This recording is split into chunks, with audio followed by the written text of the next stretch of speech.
Kabupaten Indramayu, Jawa Barat. Saya kira ini adalah bagian yang tepat untuk kita nanti sama-sama mendengarkan seperti apa dan bagaimana.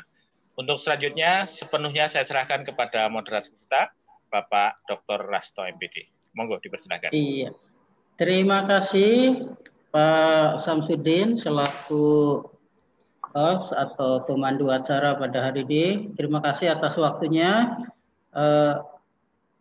Kegiatan kuliah umum 100 menit yang diadakan oleh Akademi Hikmah pada sore hari ini akan saya pandu sendiri.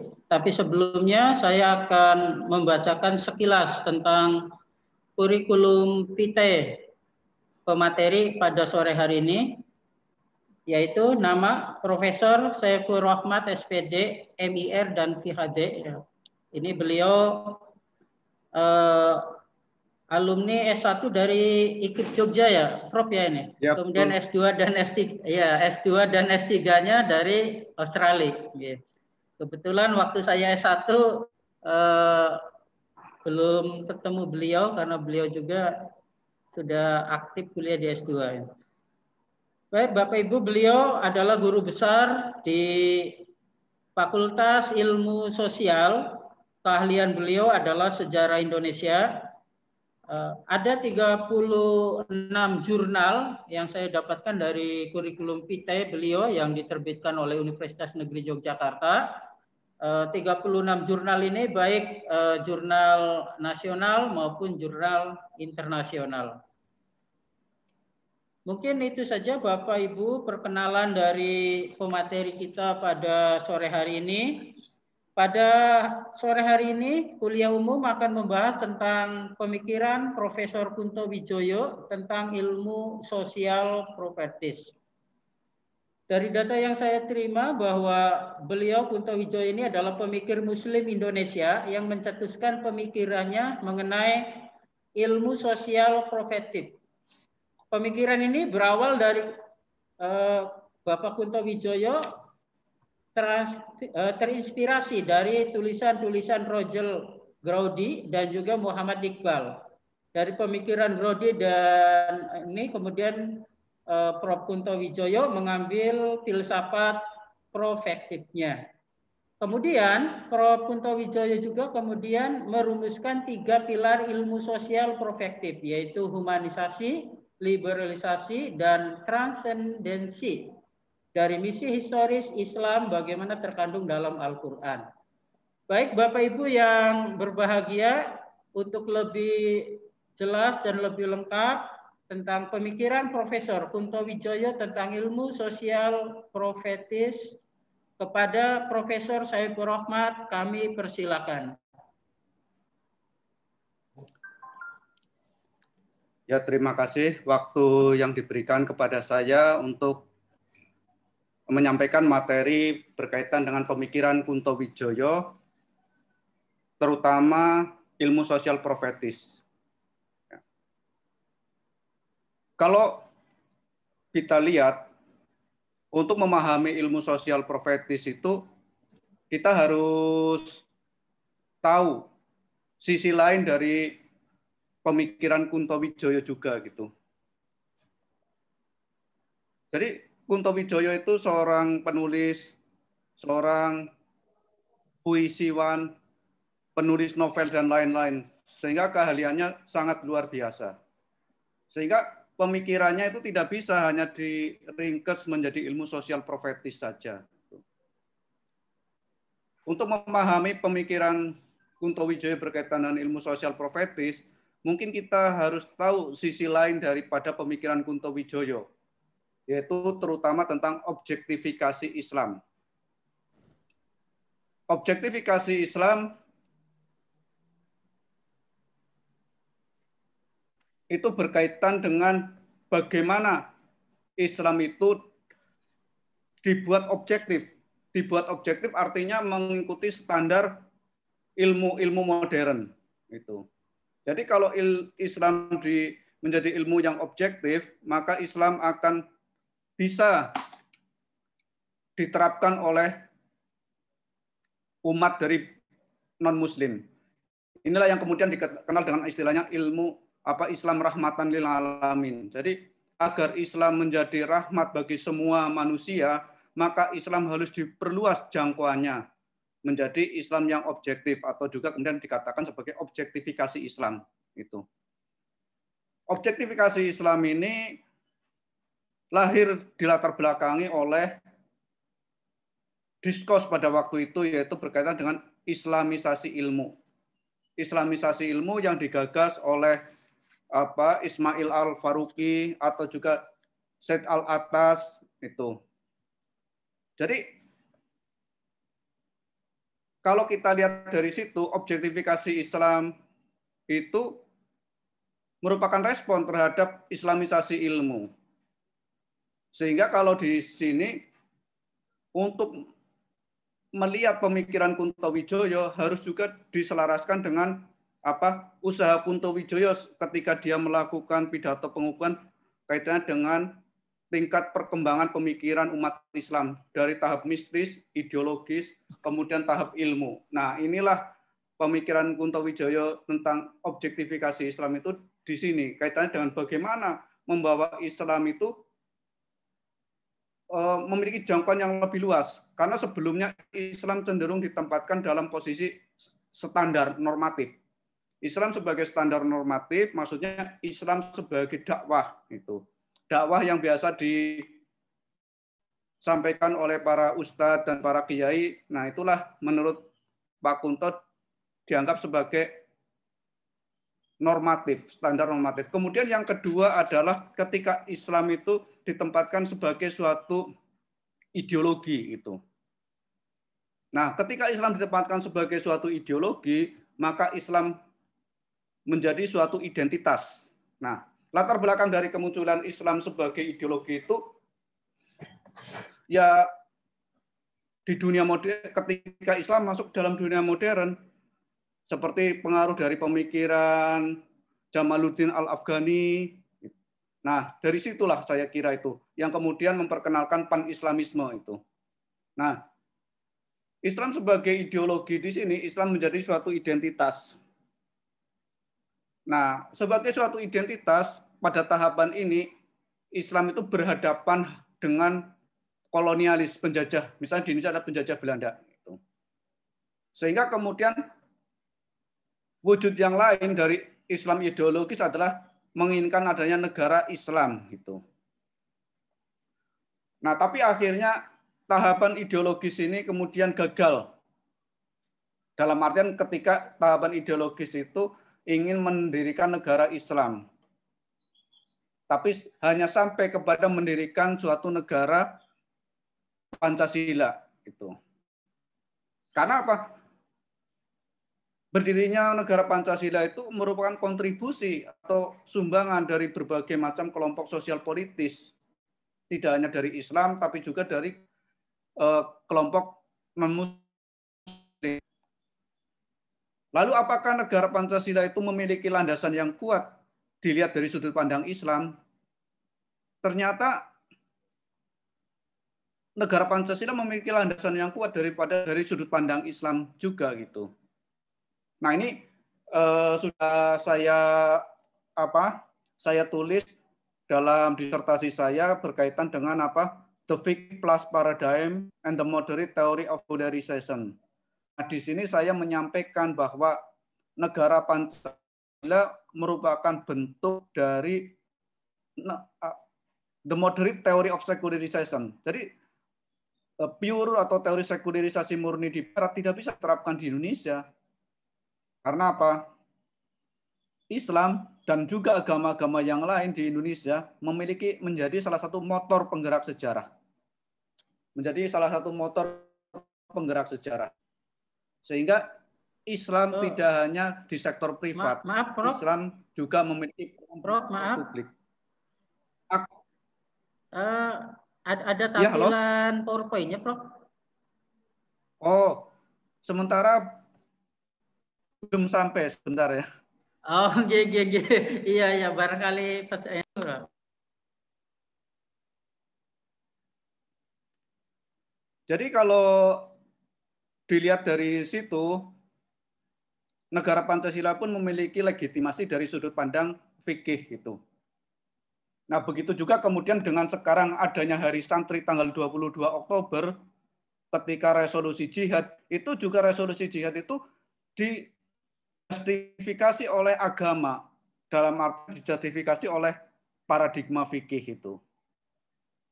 Jadi kenapa yang melakukan resolusi jihad bukan Presiden Soekarno, tapi Kiai Haji Hasyim Asnari dan juga kiai-kiai yang lain? Di sini karena apa? Pada waktu itu sudah tidak ada lagi negara Islam pada waktu itu. Jadi kekhalifahan kan sudah runtuh.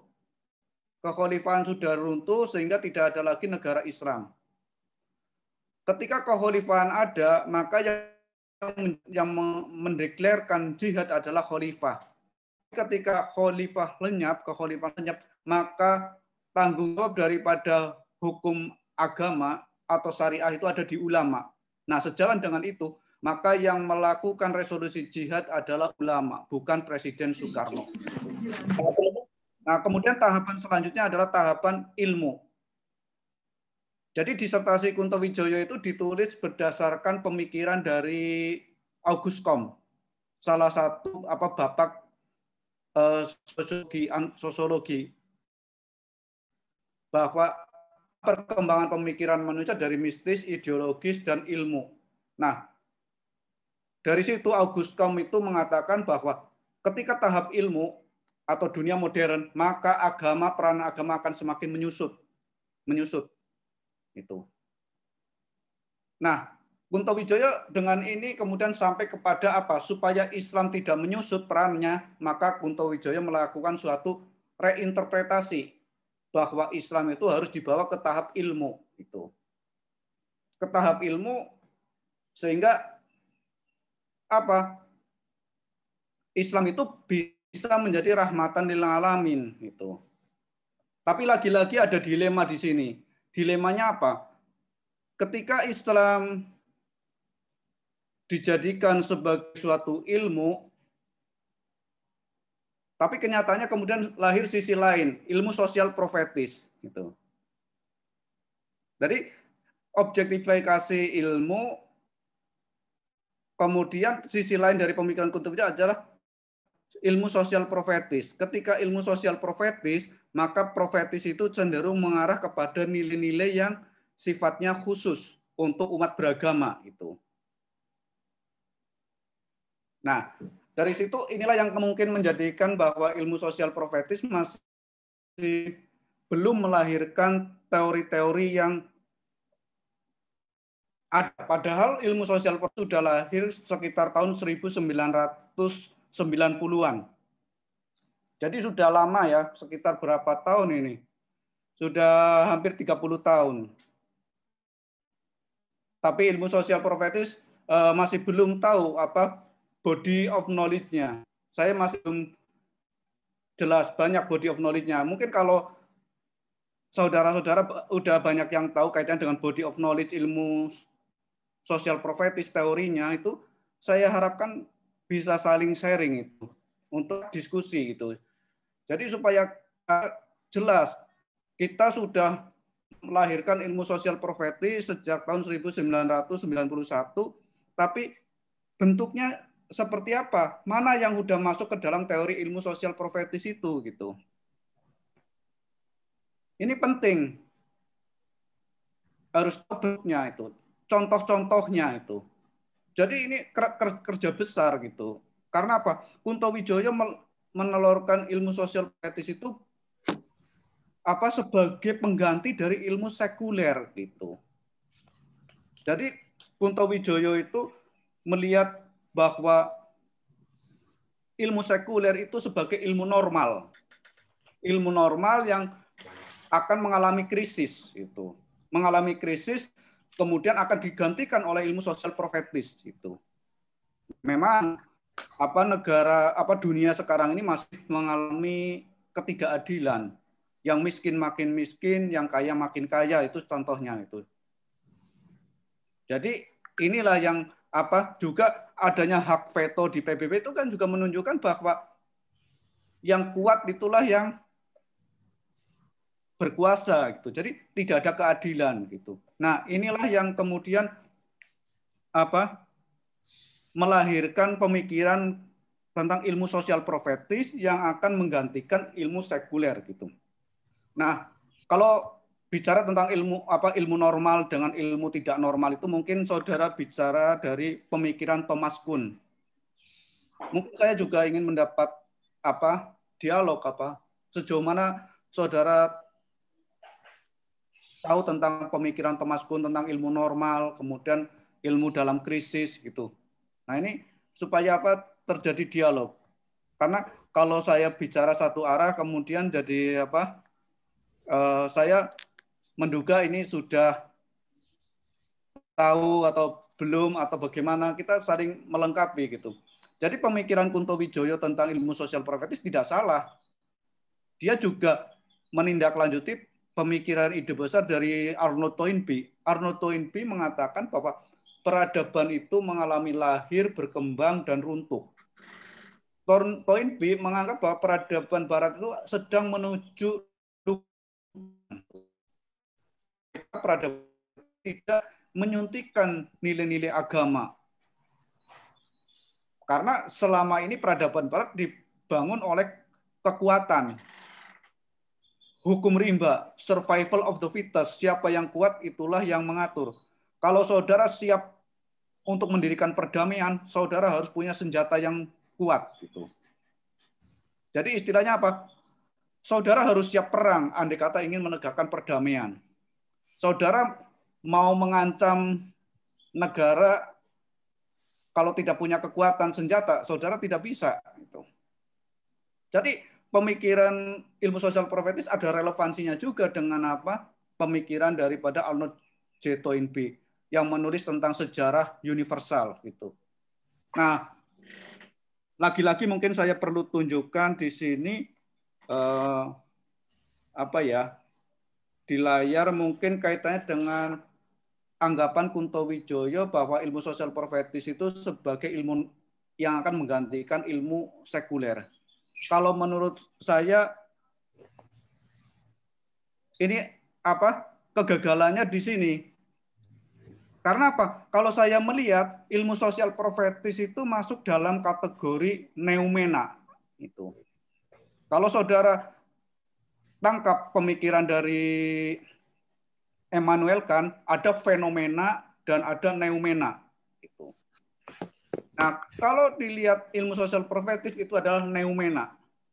Neumena itu masing-masing agama memiliki neumena yang berbeda-beda. Bahkan dalam peradaban modern pun seperti Marxisme, liberalisme, itu juga suatu neumena. Sementara fenomenanya adalah fakta-fakta itu. Jadi kita harus mendudukkan ilmu sosial profetif dalam posisi yang pas supaya bisa melahirkan suatu teori yang jelas itu. Memang kita perlu ilmu sosial profetis. Apa yang diajarkan di kelas itu harusnya ilmu sosial profetis. Karena apa? Fakta-fakta itu tidak memiliki makna kalau tidak ditinjau dari sudut paradigma. Nah, paradigma daripada ilmu sosial profetis salah satunya. Ilmu sosial profetis inilah yang akan memberi makna terhadap fakta-fakta gitu. Nah, ini jadi kalau dilihat dari kategori seperti itu, ilmu sosial profetis itu ya tidak bisa menggantikan ilmu positivisme itu. Ilmu sosial positivisme inilah yang harusnya dimodifikasi sehingga menjadi ilmu sosial yang profetis gitu. Jadi kalau menurut saya obsesi untuk menggantikan ilmu positivisme dengan ilmu sosial profetis itu terlalu jauh gitu. Ilmu sosial profetis tujuannya adalah untuk memberi makna terhadap peristiwa atau fenomena agar bermakna bagi suatu komunitas. Komunitas itu entah komunitas agama, Kristen, Islam, dan lain-lainnya. Sehingga fakta-fakta atau fenomena inilah yang di-share oleh semua manusia, semua umat. Itu. Untuk memberi gambaran mungkin saya share suatu screen itu supaya mungkin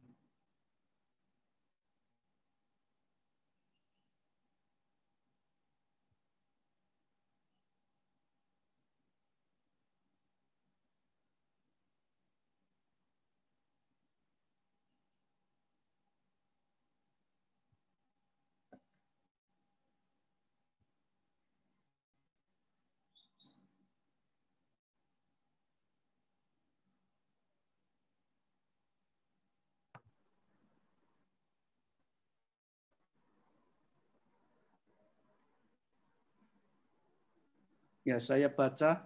Silakan kalau ada yang mau bertanya bisa lewat chat atau nanti langsung. Oh ya bisa. Saya minimize dulu.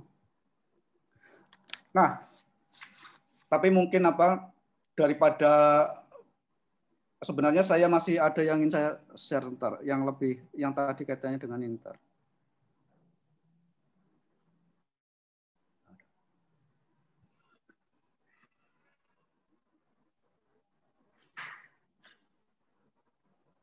Nah, saudara lihat ya, mungkin di sini, ini saya ingin menandaskan tentang itu tadi.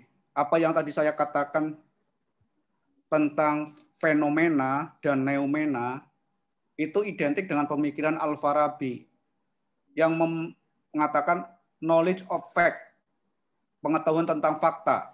Nah, pengetahuan tentang fakta inilah yang melahirkan namanya ilmu positivisme, ilmu sosial positivisme tentang fakta. Nah, fakta ini merupakan interaksi antara manusia satu dengan manusia yang lain. Nah, karena merupakan interaksi antara manusia yang satu dengan manusia yang lain, sehingga fakta itu tidak bisa dihilangkan.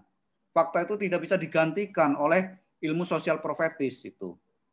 Ilmu sosial profetis adalah melengkapi fakta-fakta agar fakta itu menjadi bermakna. Jadi ilmu sosial positivisme inilah yang menjadi dasar kalau kita ingin melahirkan teori-teori ilmu sosial profetis. Karena apa? Ilmu sosial profetis ini duduknya sebagai neumena yang memberi makna. Dalam istilah Al-Farabi itu namanya the cause of the fact itu. Penyebab daripada fakta. Nah, ini juga sejalan dengan pemikiran daripada Aristoteles itu. Jadi dari sini apa yang dikemukakan oleh Al-Farabi itu sejalan dengan apa yang dikemukakan oleh Immanuel Kant tentang fenomena dan neumena itu. Kalau pengetahuan tentang fakta itu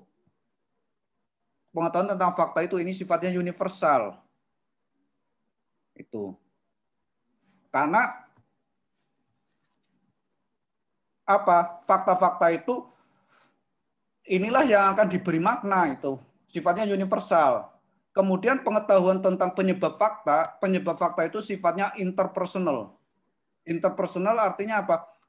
Maknanya itu diakui oleh suatu kelompok tertentu. Misalnya suatu komunitas Muhammadiyah memiliki makna tertentu. NU memiliki makna tertentu. Karena masing-masing komunitas memiliki paradigma itu. PKS memiliki paradigma tertentu itu yang memberi makna itu. Nah, inilah yang mungkin kita masih banyak belum mendapatkan. Pelajaran-pelajaran sejarah hanya menyampaikan fakta-fakta gitu. Tidak menjelaskan penyebab fakta itu gitu. Nah, inilah sehingga ketika bicara tentang Muhammadiyah, tentang NU, tentang PKS, seolah-olah tidak ada bedanya itu. Yang disampaikan adalah fakta-fakta mungkin kasat mata saja itu.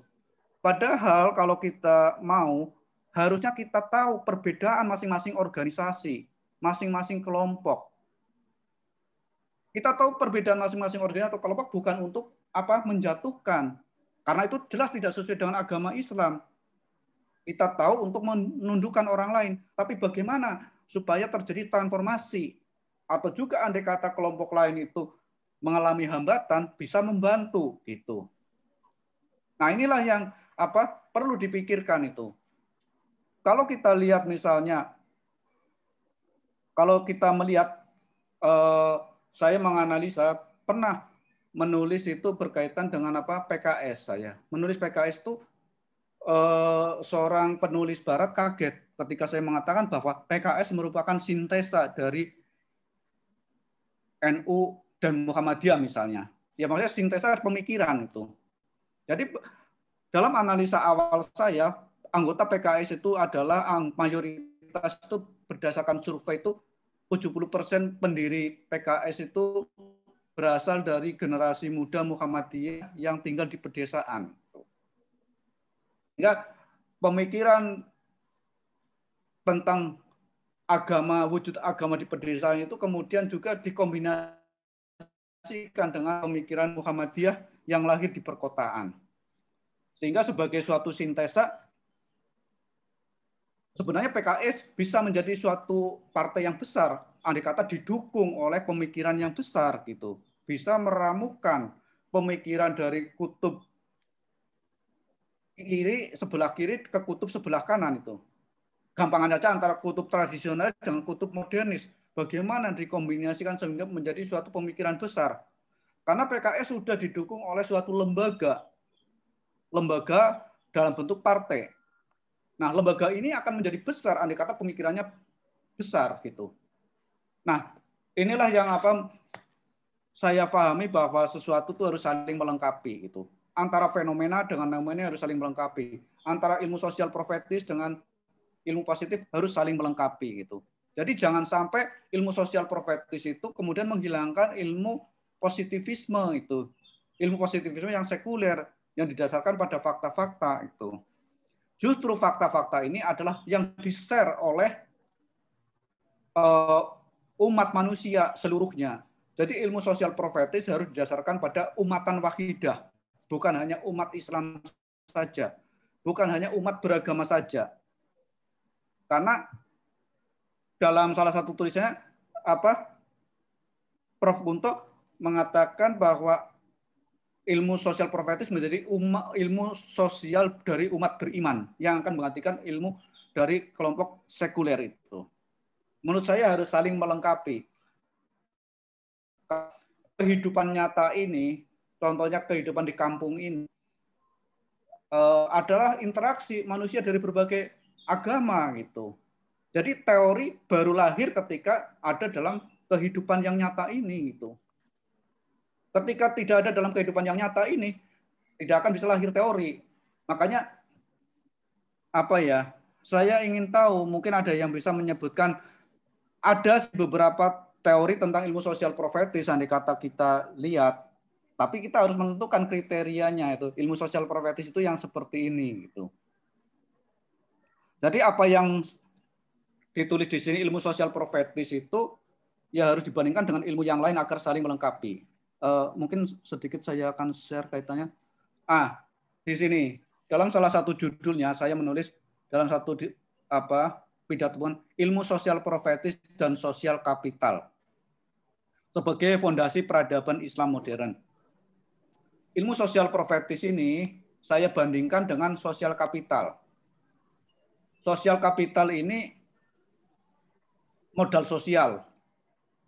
Modal sosial ini ada dalam kehidupan sosial itu.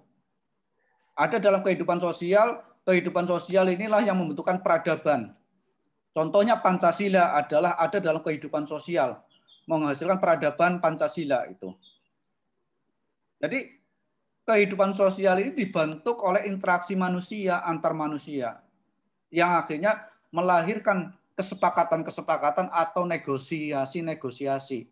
Negosiasi-negosiasi inilah yang menjadi fondasi bagi peradaban itu. Jadi kalau ilmu sosial profetis di sini berguna untuk memberi makna terhadap kehidupan sosial. Jadi kalau yang mungkin yang mungkin ramai dibicarakan itu adalah tentang EKAS, tentang Soekarno kan agak enak itu bicara. Saudara bisa milih mau Pancasila, Trisila atau Ekasila gitu. Dan itu menunjukkan memang Soekarno sifatnya adalah sintesis, sinkritis.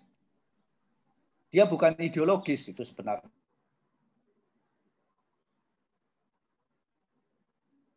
Inti dari semuanya adalah gotong royong itu. Nah, gotong royong inilah yang saya masukkan dalam kategori fenomena, dalam kategori knowledge of fact, pengetahuan tentang fakta. Sementara kelompok yang lain menganggap bahwa yang utama itu ya ketuhanan itu. Yang pertama adalah ketuhanan, sila pertama itu. Dan memang akhirnya kan sila ketuhanan diterima menjadi sila pertama. Itu hasil negosiasi. Pada mula-mulanya Soekarno itu, pemikiran Soekarno didasarkan pada 4 pilar. Hanya setelah Soekarno di penjara, kemudian dialog dengan kelompok umat Islam, akhirnya dia memasukkan memasukkan sila ketuhanan. Tapi Soekarno memasukkannya di sila yang terakhir pada waktu itu. Kemudian dia mengatakan bisa diringkas Trisila, kemudian Ekasila. Nah, hal itu ditentang oleh kelompok yang berpandangan bahwa yang lebih penting itu adalah ketuhanan atau keyakinan.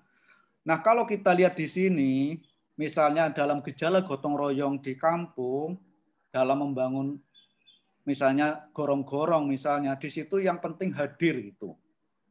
Ada itu makanya fakta. Fakta itu ada bekasnya, ada buktinya itu, fakta. Nah, sementara niat, nah itu, niat inilah yang menjadi topik daripada neumena, topik daripada ilmu sosial profetis. Jadi ilmu sosial profetis berkaitan dengan niat itu, tujuan, motivasi, berkaitan dengan Tuhan juga, kedekatan dengan Tuhan itu. Nah, inilah yang mungkin tantangan kita ke depan, bagaimana misalnya contohnya PKS bisa menjadi partai yang besar misalnya. Andai kata PKS itu menjadi sintesa dari kelompok Islam modernis dan kelompok Islam tradisionalis misalnya. Kemudian sebagai sintesa pemikiran besar akan kelembagaan atau partai akan menjadi besar. Nah, inilah pemikiran ini sangat penting. Nah, penilaian Kunto Wijoyo ini patut kita perhatikan. Mentalitas umat Islam Indonesia masa kini tidak jauh berbeda dengan keadaan pada tahun 1914. Lebih 80 tahun yang lalu, ketika D.A. Rinkes, penasehat urusan Bumi Putra, mengatakan bahwa umat melakukan mistifikasi agama. Artinya, percaya bahwa dengan Islam segalanya akan beres, tetapi tidak tahu apa yang harus dikerjakan. Hanya ikut arus kejadian sehari-hari tanpa tujuan yang jelas. Nah, sejalan dengan ini, ilmu sosial profetis sudah sejak 1991, sekitar itu. Tapi sampai sekarang, nah, kita perlu mengidentifikasi mana-mana yang masuk dalam ilmu sosial profetis itu. Mungkin saudara bisa membantu mengidentifikasi mana-mana yang masuk ilmu sosial profetis atau hasil-hasil produk-produk daripada ilmu sosial profetis. Nah, kalau saya melihat produk-produk ilmu sosial profetis adalah suatu fenomena atau suatu fakta-fakta yang ditinjau dari segi neumena, dari segi keyakinan, dari segi teks.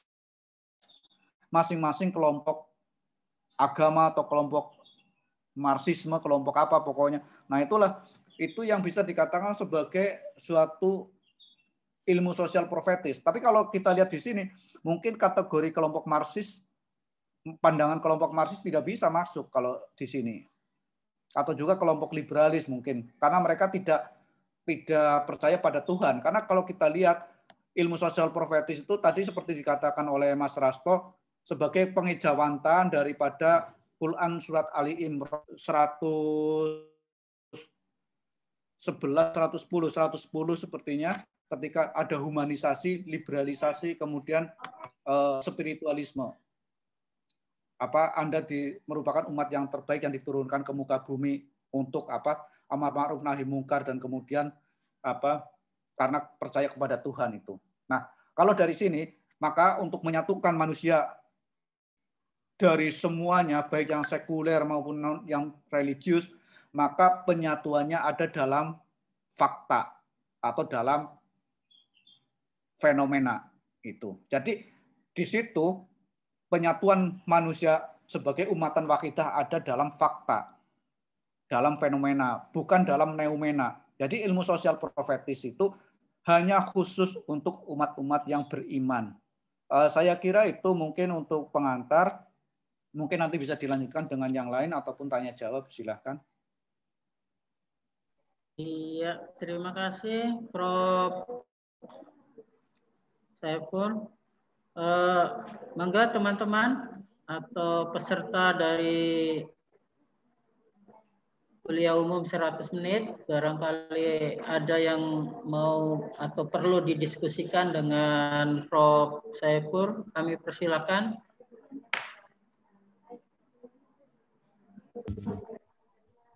Pak Kami mungkin tanggapi dulu, Pak. Ya, silahkan.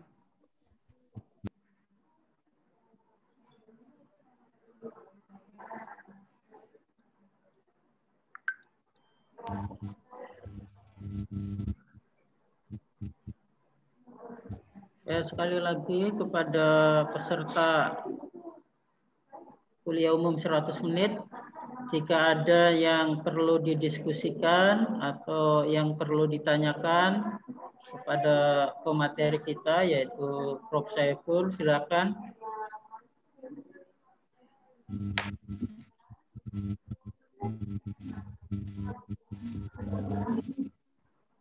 Ya, Pak Samsudin mungkin. Ya, terima kasih Pak Rasto. Ya, silakan Pak. Saya mohon izin bertanya terkait dengan profetik. Ini kan kalau diartikan di bahasa kita kan kenabian begitu ya. Sehingga bagaimana kemudian dengan konteks saat ini kita umat Islam, terutama kalau kita menurut dari pemikiran Pak Kunto Wijoyo ini kan menggantikan dari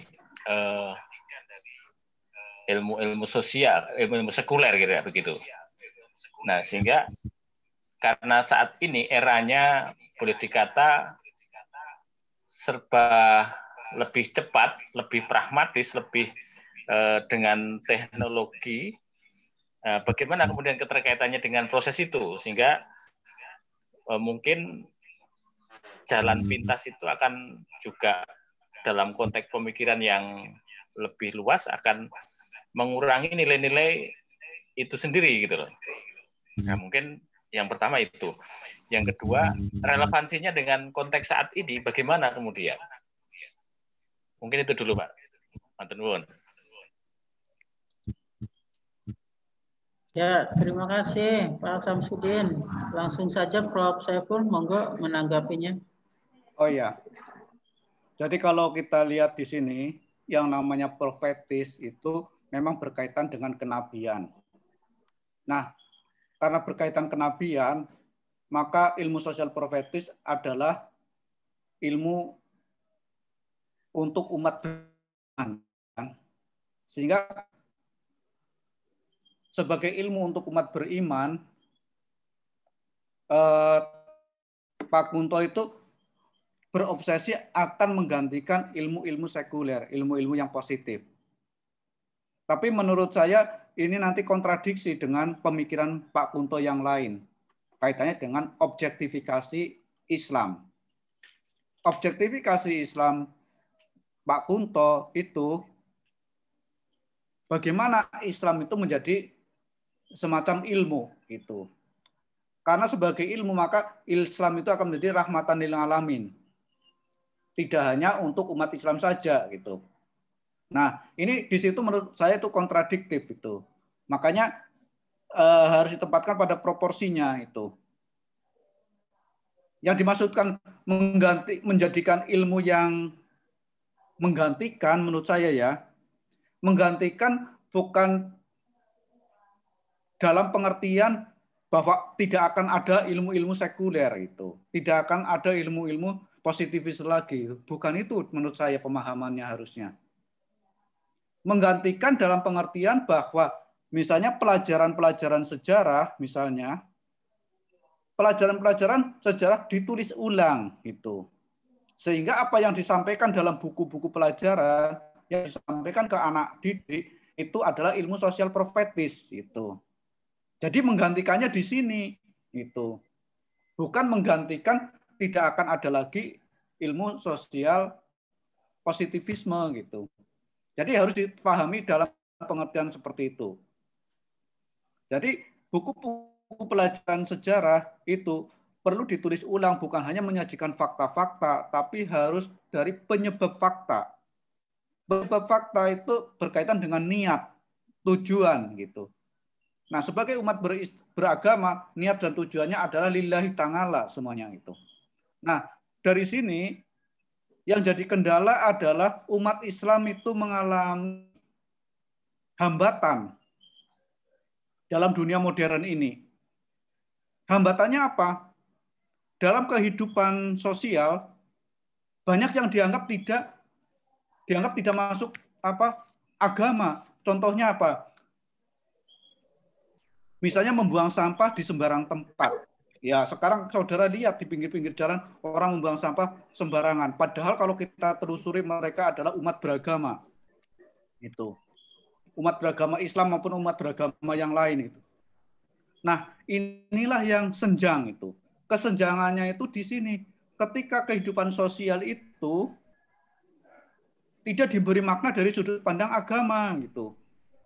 Jadi harus ditempatkan dalam posisi seperti ini. Ilmu sosial profetis ini ditekankannya pada sosialnya itu. Bahwa Prof. Kunto itu ingin menekankan segi sosial daripada Islam itu. Nah, segi sosial daripada Islam inilah yang belum diperhatikan. Sehingga umat Islam masih membuang sampah di sembarang tempat.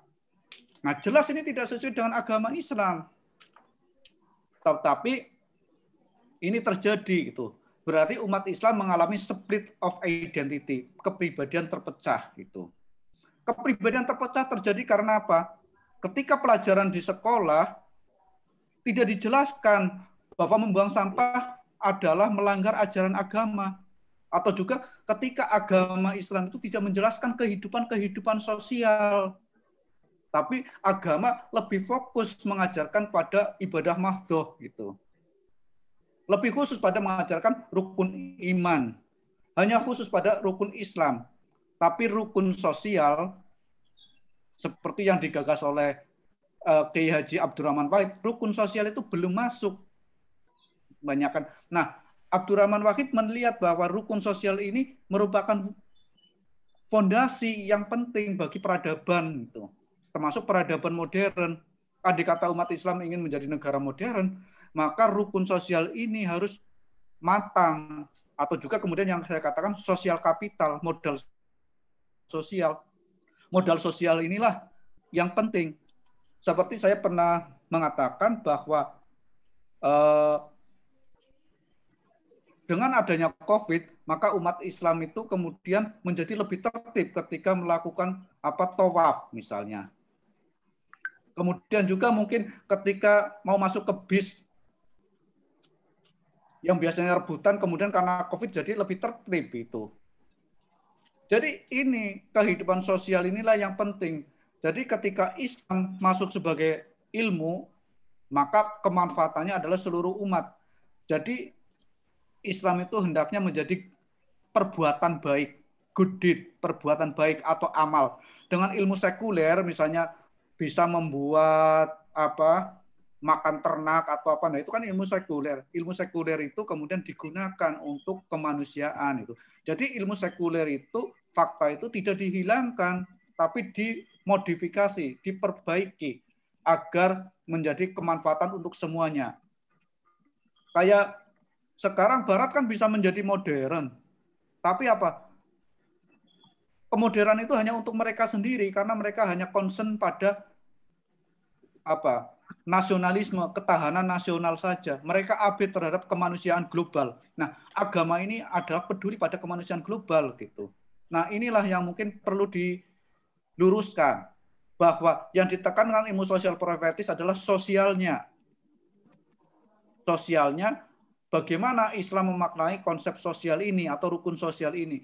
Jadi bukan menghilangkan ilmu positivisme itu. Pak Kunto Wijoyo sudah bicara banyak berkaitan dengan objektifikasi Islam ini. Seperti Profesor Kunto bicara bahwa Pancasila merupakan bentuk objektifikasi Islam. Partai politik merupakan bentuk objektifikasi Islam. Sehingga umat Islam itu juga harus berpartisipasi dalam negara Pancasila. Harus berpartisipasi dalam partai politik. Gitu. Dan saya melihat bahwa Islam itu sifatnya harusnya sintesis. Gitu. Jadi blok Barat yang liberal kapitalis tidak saling meniadakan dengan blok sosialis komunisme itu. Islam mampu merangkul nilai-nilai dari liberalisme, kapitalisme dan sosialisme, komunisme menjadi suatu yang satu itu. mengakomodasi blok barat, blok timur, sehingga menjadi blok Islam sendiri yang rahmatan lil alamin gitu. Sehingga kalau kita lihat konflik itu tidak akan terus berlanjut. Blok barat dengan blok timur tidak akan berlanjut jadinya kalau sudah satu dalam pemikiran itu. Sebenarnya blok barat itu sudah mengadopsi pemikiran sosialis liberalisme, sehingga negara-negara barat tidak digantikan oleh negara komunisme gitu kan. Barat sudah mengakomodasi pemikiran-pemikiran sosial komunisme. Contoh bentuk negara welfare state, negara kesejahteraan itu adalah akomodasi barat terhadap pemikiran sosial komunisme. Sehingga barat kemudian memberikan bantuan kesejahteraan sosial, memberikan subsidi kepada yang lemah atau jaminan sosial. Nah, inilah adalah bentuk seperti itu. Dan di sini misalnya kita mau bereksperimen kaitannya dengan PKS, PKS secara kelembagaan bisa berada di posisi tengah itu antara tradisionalis dengan modernis, sehingga kadang-kadang PKS menjadi serangan dari kiri maupun dari kanan itu, karena PKS berusaha mungkin mau merangkul, mengakomodasi itu. Nah, sejauh mana pemikiran itu bisa melahirkan pemikiran besar itu. Jadi kalau saya lihat di sini dalam pemikiran saya, dalam melihat sesuatu itu kita harus, kalau saya melihat bahwa hanya Tuhan yang mutlak, Tuhan itu satu, tidak terbagikan itu, Tuhan tidak terbagikan. Tapi Tuhan menciptakan makhluk seperti manusia itu berpasang-pasangan, laki-laki dan perempuan. Laki-laki memiliki ciri fisik yang berbeda dengan perempuan. Nah, mereka memang saling melengkapi harusnya gitu. Jadi kesempurnaan itu adalah ketika masing-masing pasangan-pasangan itu saling melengkapi gitu.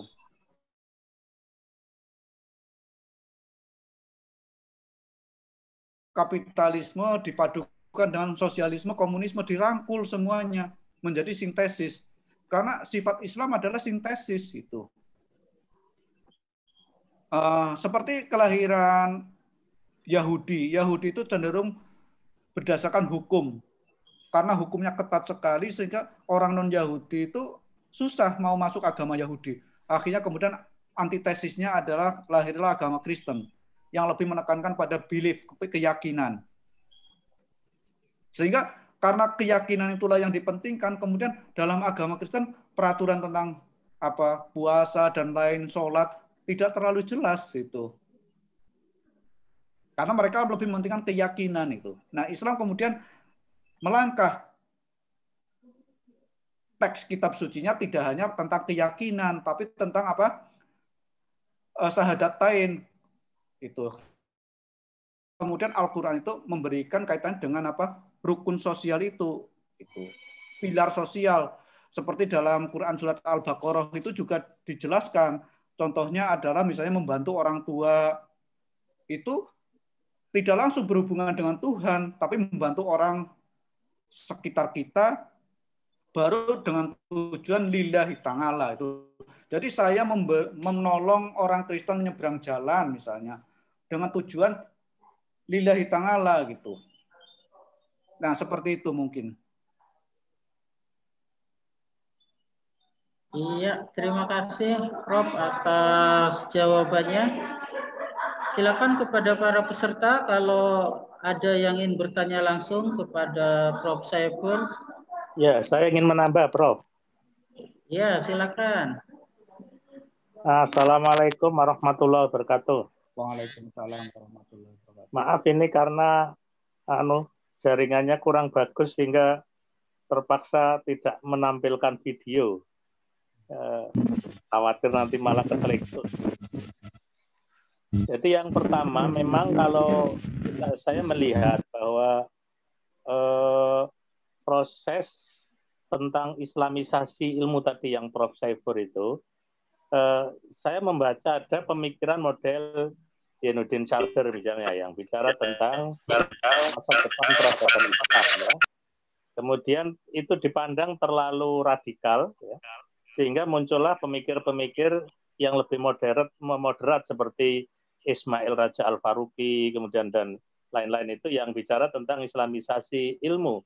Kalau Zainuddin Sardan kan bicara ya kalau Islam ingin tampil ya bikin peradaban sendiri, bikin pengetahuan sendiri gitu. Tapi itu kan kelihatannya tidak begitu menarik ya. Kemudian yang banyak dikembangkan di negara-negara Muslim adalah pemikiran model Ismail Raja Al-Faruqi dan lain-lain itu. Nah, kemudian yang berikutnya, persoalan saya melihat Prof. Saifur, di dalam bahasa Al-Quran itu kan ada istilah sunatuddin dan sunatullah gitu.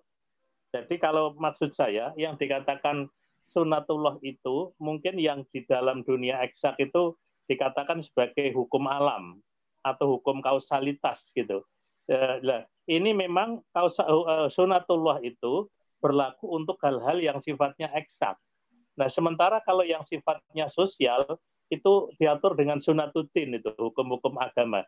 Nah, disinilah barangkali titik permasalahannya di situ. Jadi persoalan-persoalan yang bermula pada persoalan-persoalan eksak, misalnya teorinya Newton, tentang relativitas dan sebagainya itu kan kemudian mau dimasukkan di ilmu-ilmu sosial sehingga relativitas ilmu sosial sehingga tidak ada kebenaran absolut, tidak ada kebenaran mutlak gitu. Nah di sini mula saya kira yang akan memunculkan permasalahan berkaitan dengan tadi ilmu sosial profetik itu mungkin Pak Profesor Kunto ingin menjelaskan bahwa di dalam dunia sosial itu berbeda dengan dunia eksak yang memang hukumnya hukum kausalitas itu berjalan dengan bagus itu. Nah kemudian komentar saya yang terakhir ketika tadi misalnya ada Franklin Delano Roosevelt itu kan freedom of dan freedom for itu bisa jadi satu. Itu simbol tentang kapitalisme dan sosialisme bisa dijadikan titik temu. Tapi tadi bagus tawaran Prof. Saifur bagaimana Islam bukan sekedar mempertemukan tapi menjadi imperatif ke depan itu. Saya kira itu yang akan menjadi tantangan kita ke depan. Terima kasih Prof. Saifur komentar saya. Matur nuwun. Iya, terima kasih Pak Hamim atas komentarnya. Monggo Prof, barangkali ada penguatan lagi.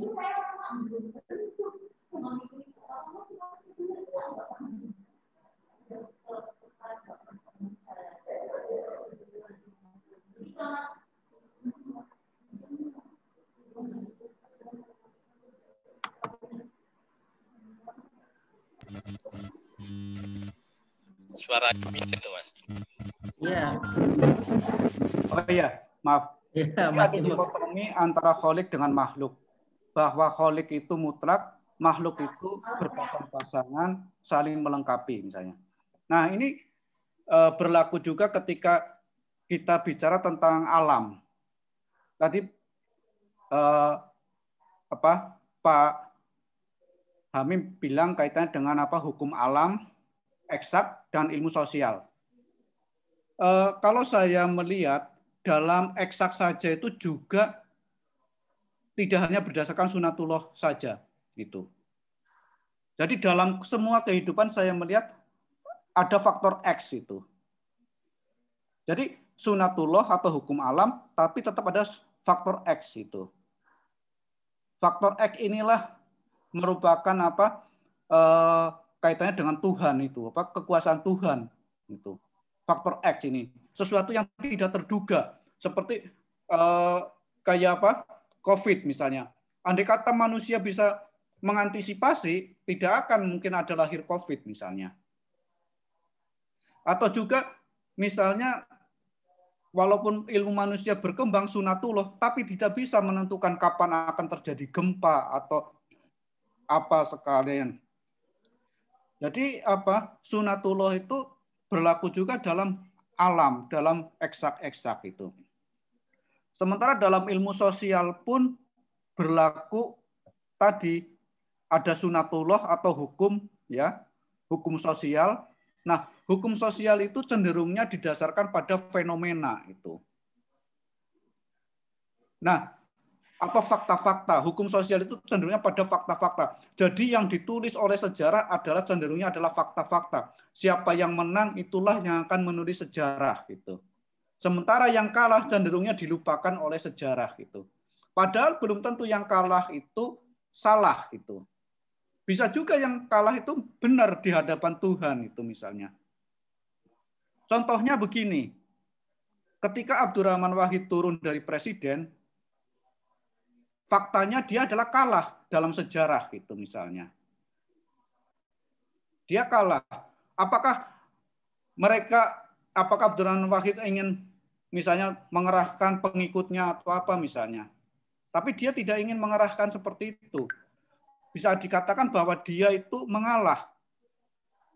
Karena apa? Kalau didasarkan pada hukum, dia tidak melanggar hukum UUD 45 yang untuk layak diturunkan gitu. Tetapi kenapa hal itu dia bisa diturunkan? Karena masalah politik gitu. Nah, politik ini didasarkan pada kekuatan politik gitu. Jadi bukan didasarkan pada apa? Nilai yang mungkin lain daripada nilai hati. Jadi makanya di situ ketika dalam kehidupan sosial di samping ada yang namanya fenomena, ada neumena. Ada ilmu akal, ada ilmu hati itu. Nah, ilmu hati inilah yang namanya kemudian semacam kayak faktor X itu. Mereka tidak ingin menang di dunia. Mereka ingin mengalah di dunia dengan mengharap ridho daripada Allah. Karena apa? Kalau ilmu itu hanya didasarkan semuanya pada sunatullah, pada fakta-fakta, pada kekuatan politik, itu nanti masing-masing orang kadang tidak mau mengalah gitu. Makanya ilmu yang diajarkan atau sejarah yang diajarkan perlu ditulis dalam kerangka ilmu sosial profetis. Jadi mengakomodasi kebenaran hati itu, mengakomodasi orang untuk mengalah. Jangan hanya orang maunya menang terus itu. Mengalah dengan harapan yang lebih baik bagi kehidupan gitu. Jadi ini apa? Dikotomi itu selalu ada dalam ilmu sosial pun gitu. Jadi disinilah apa? Ilmu akal perlu dilengkapi dengan ilmu hati. Ilmu sosial profetis adalah ilmu akal yang dipoles dengan ilmu hati. Itu menurut saya seperti itu.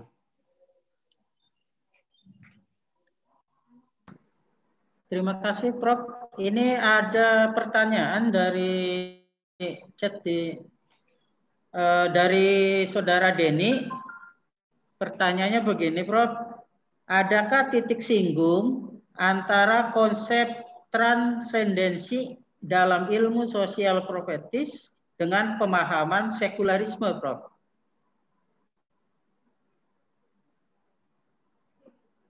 Ya. Kalau tidak salah pemahaman saya di sini apa ya? Kalau kita lihat profetis itu berkaitan dengan profit, kenabian itu. Sementara sekulerisme adalah tentang paham sekuler. Paham sekuler adalah memuja pada materi itu. Sehingga kalau kita lihat Islam itu antitesisnya ya sekuler gitu.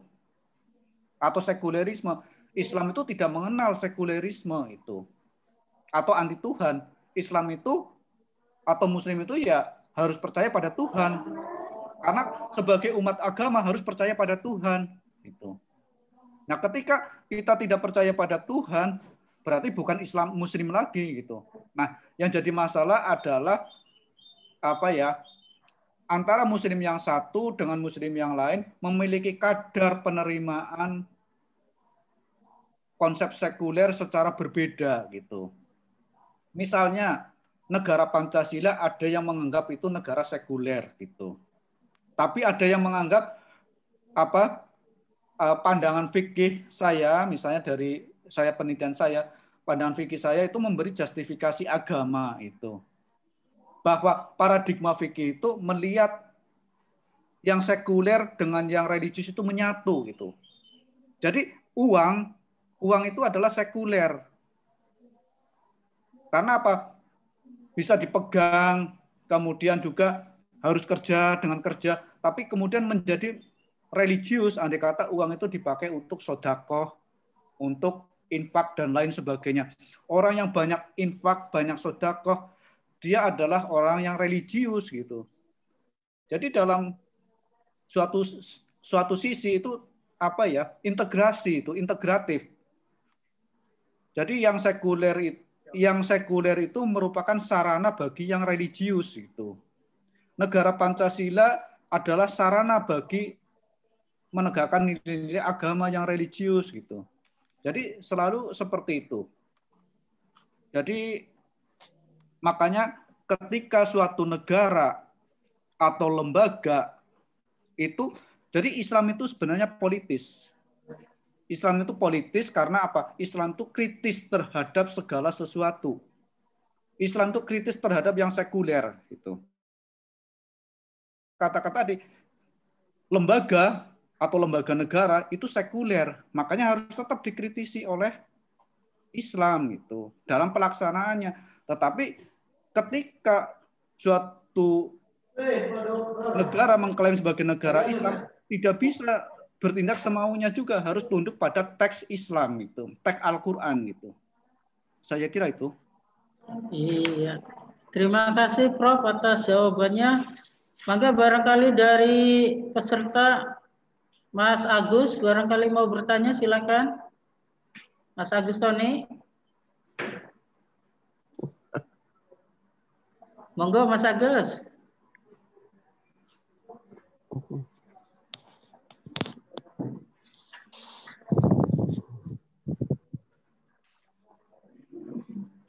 Ya, langsung aja Mas Agus dengan Prof Saiful.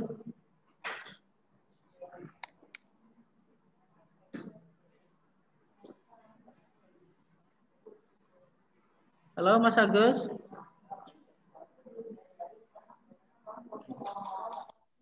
Ya, barangkali masih ada gangguan. Prof Saiful, ini ada pertanyaan dari Pak Joko Istianto.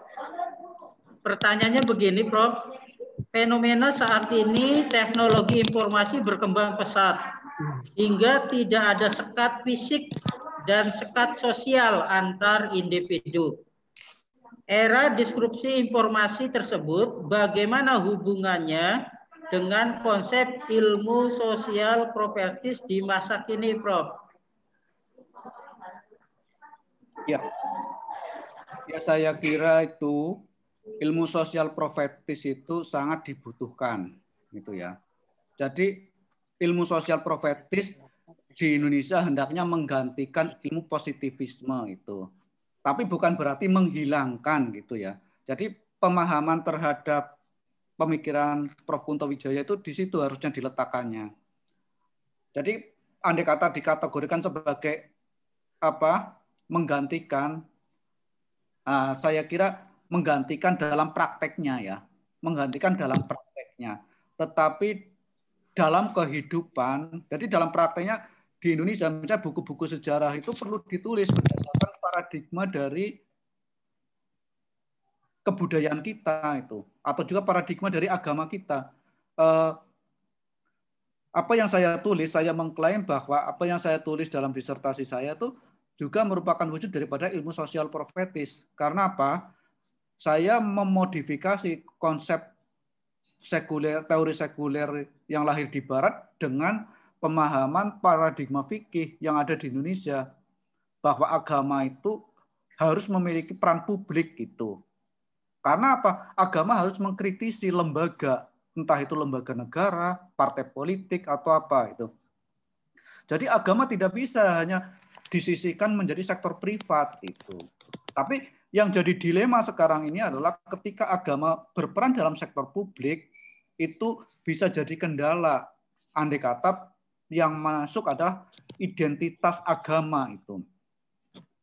Nah, identitas agama inilah yang banyak berperan.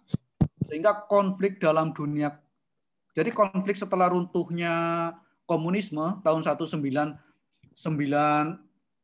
ya tembok Berlin 1989 runtuh, kemudian Uni Soviet 1992 gitu misalnya. Nah itu dari situ yang konflik itu muncul antara pendukung sekuler nasionalisme dengan dikatakan religius nasionalisme. Ya kata-kata religius nasionalisme itu juga tanda tanya, karena apakah karena masing-masing hanya untuk menjelaskan, tidak bisa memberi gambaran yang utuh gitu. Nah peran identitas inilah yang menjadi kendala. Seperti sekarang ini pun di India yang memerintah adalah partai yang radikal dalam identitas agama. Partai Janata Party itu. Nah, di Indonesia pun gejala-gejala radikalisme itu juga ada itu. Karena apa? Di situ terjadi penolakan terhadap modernisasi itu. Nah, ketika terjadi penolakan terhadap modernisasi, maka mereka tidak mengakomodasi pemikiran-pemikiran modern, akhirnya timbul konflik gitu. Nah, padahal kalau kita lihat Islam itu tadi bersifat integratif, sintesis itu. Nah, karena itu peran publik agama inilah yang belum berhasil dimainkan oleh agama sejak runtuhnya komunisme. Sampai sekarang belum ada negara atau belum ada kebangkitan Islam yang sebenarnya. Gitu. Karena apa? Malah justru sekarang konflik antar agama, bahkan Timur Tengah hancur gitu. Karena apa? Tidak lahir pemikiran yang bisa menyatukan. Di Timur Tengah terjadi konflik antara Syiah dan Sunni. Padahal masing-masing itu punya dasar, karena Al-Quran itu luas sekali, sehingga ketika tadi misalnya Prof. Kunto mengatakan tentang humanisme, liberalisme, kemudian spiritualisme. Itu kan hanya didasarkan pada satu ayat, surat Ali Imran 110. Padahal Al-Quran terdiri berapa ayat itu. Sehingga ketika Prof. Kunto mengambil satu ayat, bisa juga yang lain mengambil ayat yang lain itu. Dan inilah bahwa Islam itu luas sekali. Sehingga kalau kita paham tentang peradaban modern, nah dalam peradaban modern itu ada toleransi. Toleransi, kemudian ada istilahnya juga denominasi. Masing-masing aliran agama diakui di sana. Itu sudah sejak tahun 1648 ketika terjadi perundingan Westphalia. Perundingan Westphalia Treaty itu mengakhiri konflik agama antara Protestan dengan Katolik. Protestan itu diwakili banyak, ada Calvinisme, ada Protestan, ada Lutheran, ada macam-macam pokoknya. Walaupun sudah ada perjanjian Westphalia 1648, perang atas nama agama antara Katolik dan Protestan terus saja terjadi gitu. Ketika Malaka runtuh, jatuh ke tangan Belanda, Belanda itu kerjasama dengan kerajaan Aceh itu untuk menghancurkan Portugis yang Katolik gitu. Jadi jangan kira ketika sudah ada perjanjian Westphalia Treaty 1648 kemudian tidak ada konflik agama lagi antara Kristen dengan Katolik. Enggak juga, tapi itu adalah memang momen-momen seperti itu tidak bisa begitu saja diterapkan gitu.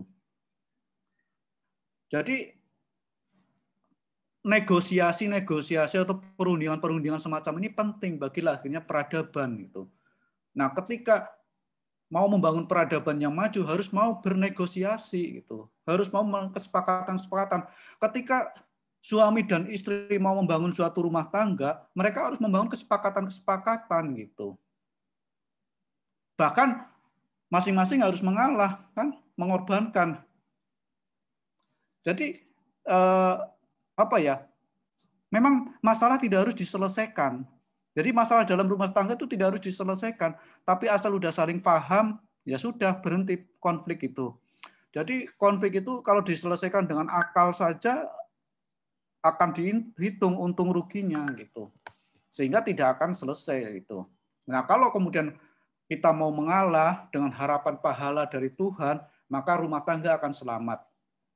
Ketika negara ada sesuatu, kemudian kita mengalah, mengharap pahala dari Tuhan, negara akan selamat. Beginilah pentingnya pengorbanan atas nama agama atau atas nama Tuhan itu. Jadi pengorbanan itu dalam hal profetis, nilai-nilai mengalah itu mungkin penting.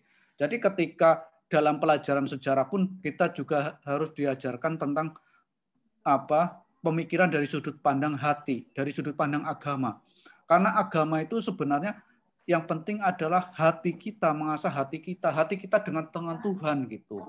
Ketika kita mengalah, hanya karena dekat dengan Tuhan kita mau mengalah. Kalau kita dengan akal, kita sulit untuk mengalah. Saya akan merasa rugi kalau mengalah gitu. Saya kira itu buku-buku sejarah pun akan diubah menjadi ilmu sosial profetis, harusnya seperti itu gitu. Saya kira. Iya. Terima kasih Prof. Ini masih ada waktu 10 menit para peserta kuliah umum 100 menit. Kami silakan, barangkali masih ada satu orang penanya lagi, silakan.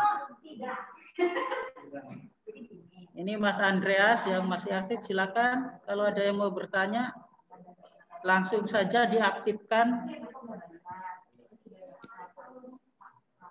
Mas Agus, barangkali tadi mau bertanya Mas Agus Tony.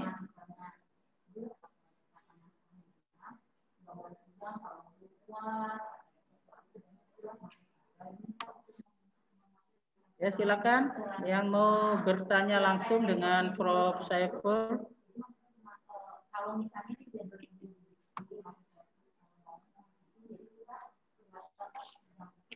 Ya, baik Prof. Mungkin dirasa sudah cukup penjelasan dari Prof. Saiful. Mungkin sebagai closing statement dari pemikiran Prof. Kunto Wijoyo tentang ilmu sosial profetis ini, Prof. Saiful, monggo closing statement-nya.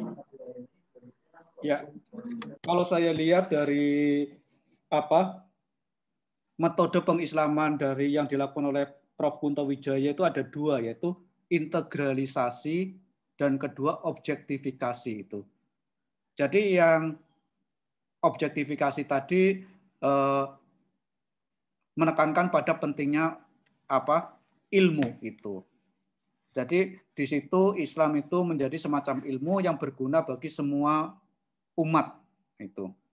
Nah, contoh daripada objektifikasi Islam adalah Pancasila, partai politik, dan kemudian yang masih menjadi diskusi lebih panjang adalah kaitannya metode kedua, integralisasi itu. Integralisasi itu di sini cenderung dikatakan bahwa akan menggantikan ilmu sekuler, ilmu positivisme itu. Nah, kalau saya melihat menggantikannya dalam hal di sini ya, bahwa dalam pelajaran di sekolah, ilmu sosial profetisme itu perlu digunakan untuk menjelaskan fakta-fakta sejarah dan fakta-fakta apa saja itu di situ menggantikannya itu dalam penerapan. Tetapi tidak dalam pengertian nanti ilmu sosial positivisme akan hilang itu. Karena apa? Ilmu sosial positivisme itu atau juga fenomena merupakan fakta-fakta yang dibangun tidak hanya oleh umat beriman, tapi oleh umat semua, oleh makhluk semuanya. Nah, wujudnya adalah apa? Ketika kehidupan sosial itu, kehidupan sosial dari berbagai kelompok agama, di situ kemudian lahirlah teori di situ. Itu. Lahirlah teori di situ, teori sosial kontrak atau modal sosial dan lain sebagainya. Nah, tetapi ketika fenomena-fenomena itu atau fakta-fakta itu bisa diinterpretasikan berdasarkan keyakinan agama kita. Jadi gotong royong itu niat kita itu apa, tujuan kita apa. Nah, itulah keyakinan agama itu mengintegrasikan fakta dengan penyebab fakta. Jadi yang menjelaskan kita mau membuang sampah tidak sembarangan karena kita punya keyakinan agama, harusnya seperti itu. Saya kira itu dalam menganalisa kita perlu melihat adanya dikotomi dan sekaligus integrasi. Jadi melihat kholik yang mutlak, makhluk berpasang-pasangan dan saling melengkapi. Begitu juga pemikiran dari Prof. Kunto berkaitan dengan ilmu sosial profetis juga harus dikaitkan dengan objektifikasi Islam. Saya kira itu. Terima kasih atas partisipasinya. Assalamualaikum. Ya, terima kasih Prof. Saiful Rahman atas pemaparan materinya yang luar biasa tentang pemikiran Prof. Kunto Wijoyo tentang ilmu sosial profetis. Sekali lagi saya selaku moderator mengucapkan terima kasih atas materi yang sudah dipaparkan oleh Prof. Saiful. Baik Bapak Ibu, kuliah umum 100 menit yang dilaksanakan oleh Akademi Hikmah. Jadi dari pemaparan Prof. Saiful ini, saya sedikit mengutip hasil penelitian seorang mahasiswa. Beliau mengatakan bahwa ilmu sosial profetik dalam pemikiran Kunto Wijoyo adalah suatu disiplin ilmu sosial yang menjadikan dimensi transendental sebagai landasannya. Ia merupakan alternatif di tengah-tengah perkembangan berbagai ilmu pengetahuan yang cenderung bersifat positifis. Selain itu, nilai-nilai transendental dalam ilmu sosial profektif Kunto Wijoyo ini mengadopsi suatu ajaran yang bersumber dari teks keagamaan otoritatif, yakni Al-Quran dan hadis, yang dijadikan sebagai dasar pijakan proses transformasi, humanisasi, dan liberalisasi. Mungkin itu saja yang bisa saya simpulkan dari pemaparan Prof. Saiful yang begitu luar biasa. Sekali lagi terima kasih Prof. atas pemaparan materinya. Acara akan saya kembalikan ke host yaitu Pak Samsudin. Kepada Pak Samsudin kami persilakan. Ya. Terima kasih Profesor Dr. Saiful Rahmat. Bapak Ibu yang berbahagia, dari sekretariat ada 2 pengumuman yang terkait dengan kuliah umum besok hari Rabu tanggal 6 Januari. Besok akan mengambil tema yaitu tentang isu dan solusi problem kekinian yang besok kuliah 100 menit bersama Profesor Dr. Yoyon Suryono dari Fakultas Ilmu Pendidikan Universitas Negeri Yogyakarta. Kemudian akan dipandu oleh Ibu Evi Berlian Octavi. Beliau dari Pusat Studi Pendidikan IKUNY. Kemudian juga informasi yang kedua terkait dengan Islamic Study Forum, yaitu besok tanggal 7 hari Kamis. Jamnya sama untuk yang Prof. Yoyon tadi besok malam, artinya Rabu malam jam 19.20 sampai 21.00. Untuk yang Islamic Study Forum, ini adalah sama dengan seperti kita, yaitu jam 15.30 sampai 17.00. Besok akan mengambil tema, yaitu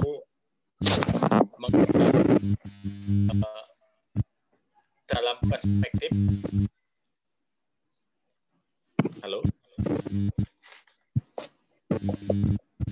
mengubah perspektif mencoba dalam Islam. Jadi bencana perspektif sebagai sebuah tinjuan Islam, artinya pandemi bagaimana nanti akan dibahas lebih detail besok. Narasumbernya adalah Bapak Dr.